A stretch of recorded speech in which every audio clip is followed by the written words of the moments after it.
নিজের হাতে দাফন দিল আপন বেটির দেখো না আপা গোয়া মাই মেরো না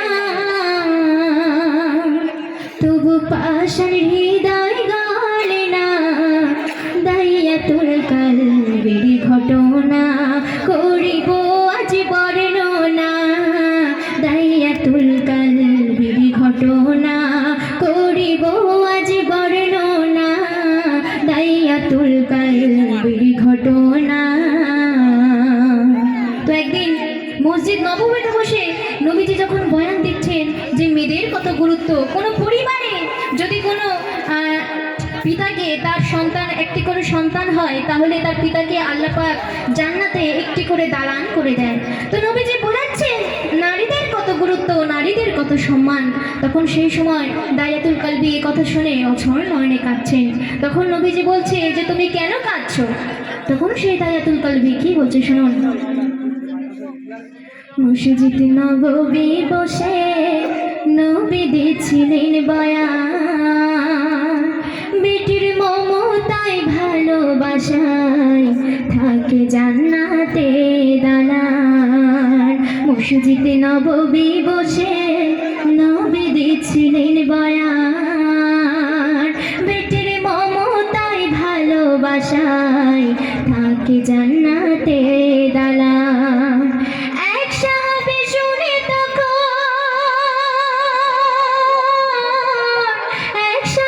শুনে তখন ডুকরে সে কেঁদে ওঠে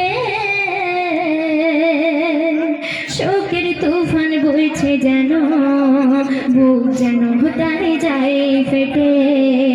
মসজিদ নববী বসে নবী দিচ্ছিলেন বয়ান বেটির মমতায় ভালোবাসায় থাকে জান্নাতে দালান। এক সাহাবী শুনে তখন ডুকরে সে কেঁদে ওঠে শোকের তুফান বইছে যেন বুক যেন তারে যায় ফেটে। দয়ার নবী জিজ্ঞাসিল কি হয়েছে বলো না। দয়ার নবী জিজ্ঞাসিল কি হয়েছে বলো না। পাপ এমন করেছি নবী আল্লাহ কি করবে ক্ষমা। পাপ এমন করেছি নবী আল্লাহ কি করবে ক্ষমা। দাইয়াতুল কলবির ঘটনা। তো সেই জাহেলিয়াতের যুগে যদি কোনো এই নারী সন্তান হতো তাহলে তাকে জিন্দা দাফন দেওয়া হতো। তো ওই এলাকায় যদি কোনো নারী সন্তান হতো তাকে মারার জন্য দাইয়াতুল কলবির হাতে তুলে দিত। তো সেই দাইয়াতুল কলবি কাউকে গলা টিপে কাউকে জিন্দা দাফন দিত বা কাউকে পুড়িয়ে মেরে দিত। তো কেমন ছিল সেই অন্ধকার জাহেলিয়াতের যুগ সেই সম্পর্কে কবি লিখছে শুনুন। মেয়ে ঘরে জন্ম নিলে পাপি বলে ভাবিত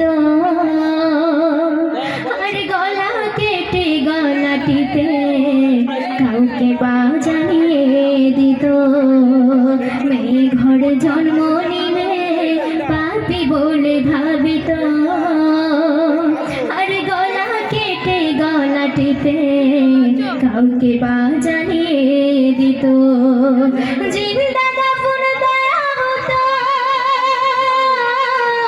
জিন্দা দাফন দেয়া হতো কাউকে বা মাটিতে। ৭০-৭২ কন্যা সন্তান মেরেছি নিজের হাতে। নারী হয়ে জন্ম নেওয়া ছিল বড় যন্ত্রণা। নারী হয়ে জন্ম নেওয়া ছিল বড় যন্ত্রণা। এমন ছিল অন্ধকার জাহেলিয়াতের জামানা। দাইয়াতুল কলবির ঘটনা করিব আজ বর্ণনা, দায়াতুল কালবির ঘটনা। তো সেই দায়াতুল কালবি যখন বিদেশে ব্যবসা করতে যাচ্ছে, সেই সময় সে তার গর্ভবতী স্ত্রীকে দেখে বলে গিয়েছিল, যদি তোমার গর্ভে যদি কোনো নারী সন্তান হয় তাহলে তুমি তাকে মেরে দেবে।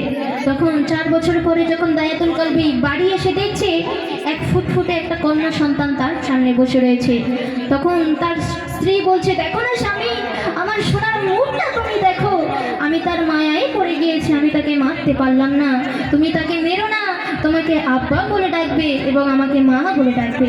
তো সেই সম্পর্কে কবি লিখছে, শোনো।